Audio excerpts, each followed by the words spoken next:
I made this ring a couple of years ago and it ended up in a pile with stuff I didn't know what to do with, but now I have an idea. I am going to set some stones, engrave some stars, and I hope that you will work along with me.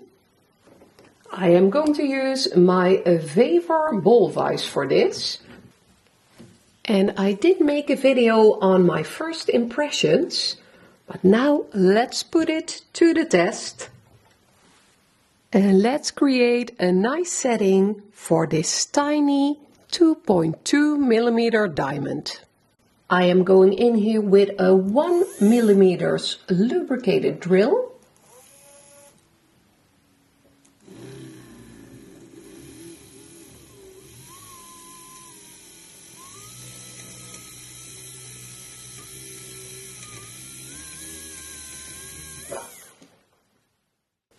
And I always like to clean the back up as well, using a small setting burr and giving this a couple of spins by hand.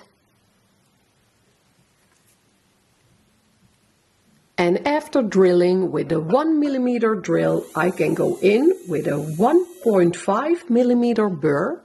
And I will make sure that my burr goes in about halfway.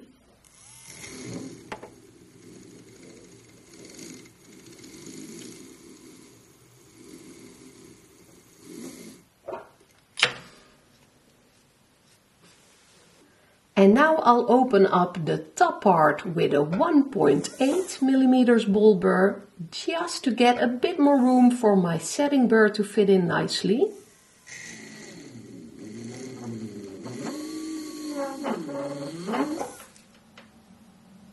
And this is the best tip I can give you. Clamp your gemstone in your calipers and place your setting burr in here like this. If it can still move a lot, it's way too small. And if it is too big, you will force open your calipers and the stone will drop. Try to match the size of your stone perfectly, and when in doubt, always go for the smaller size.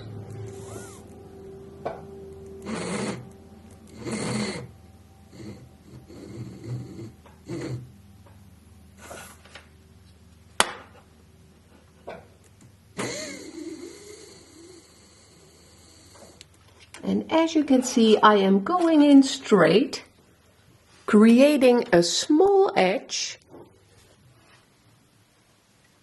and always test fit in between.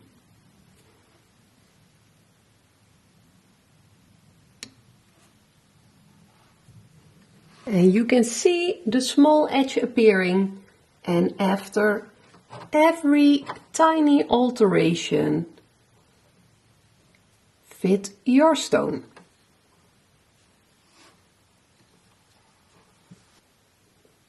And I hope you can see I need to take away a little bit more material on this side, but that's it.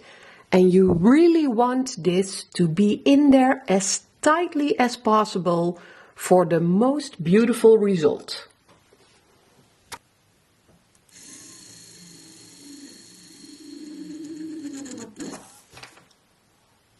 And that is how tiny every adjustment should be. And I am going to use the back of a sanding stick to see if we're there. And I do want the girdle to sink in a bit more. So going to press down a bit.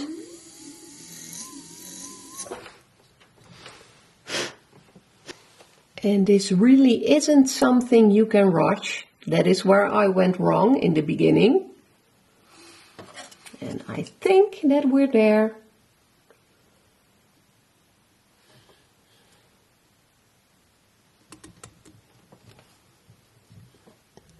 But as you can see, it's just a little bit tilted. So I am going back in and adjust once more.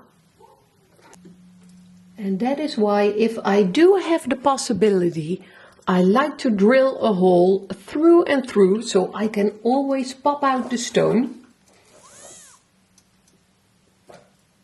And this one fits so beautifully, it snapped in place. I am going to rest my arm somewhere, making sure that this one is straight up, not applying any pressure at the moment. I just want to make sure that this is moving smoothly, and the rest will come in time.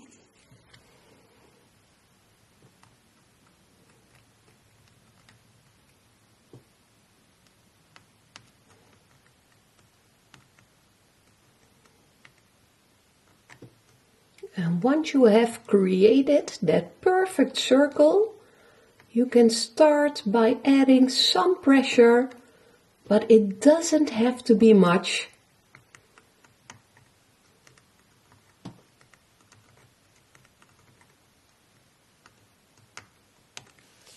And just take a look at how nice this is looking already.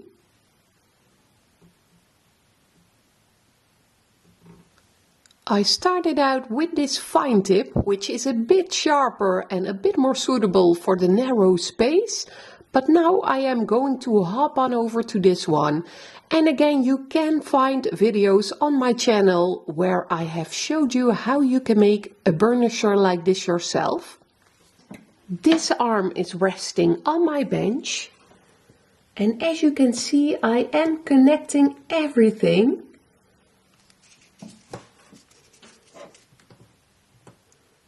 So my hands are connected to my piece of jewelry. And I can gradually add more pressure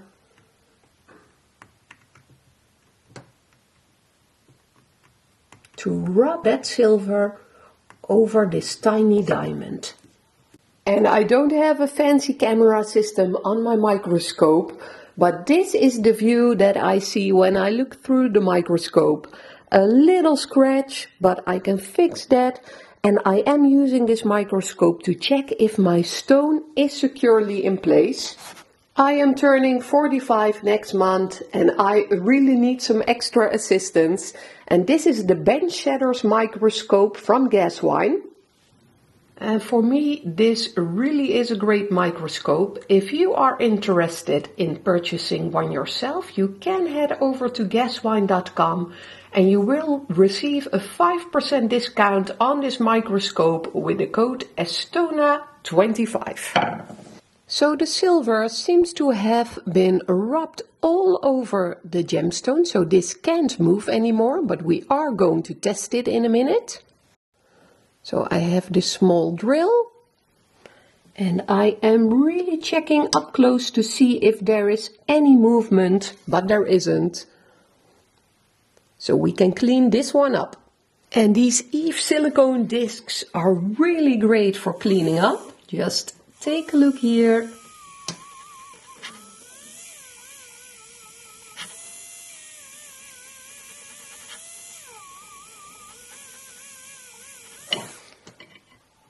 How little effort, and the scratch is already gone. And here we are, one very nice flushette stone, a little diamond set in a silver signet ring. And this was one of my older pieces that did need some refurbishing, and maybe it's nice to know that originally I made this ring out of wax, so do make sure to check out my wax carving videos if you are interested in them.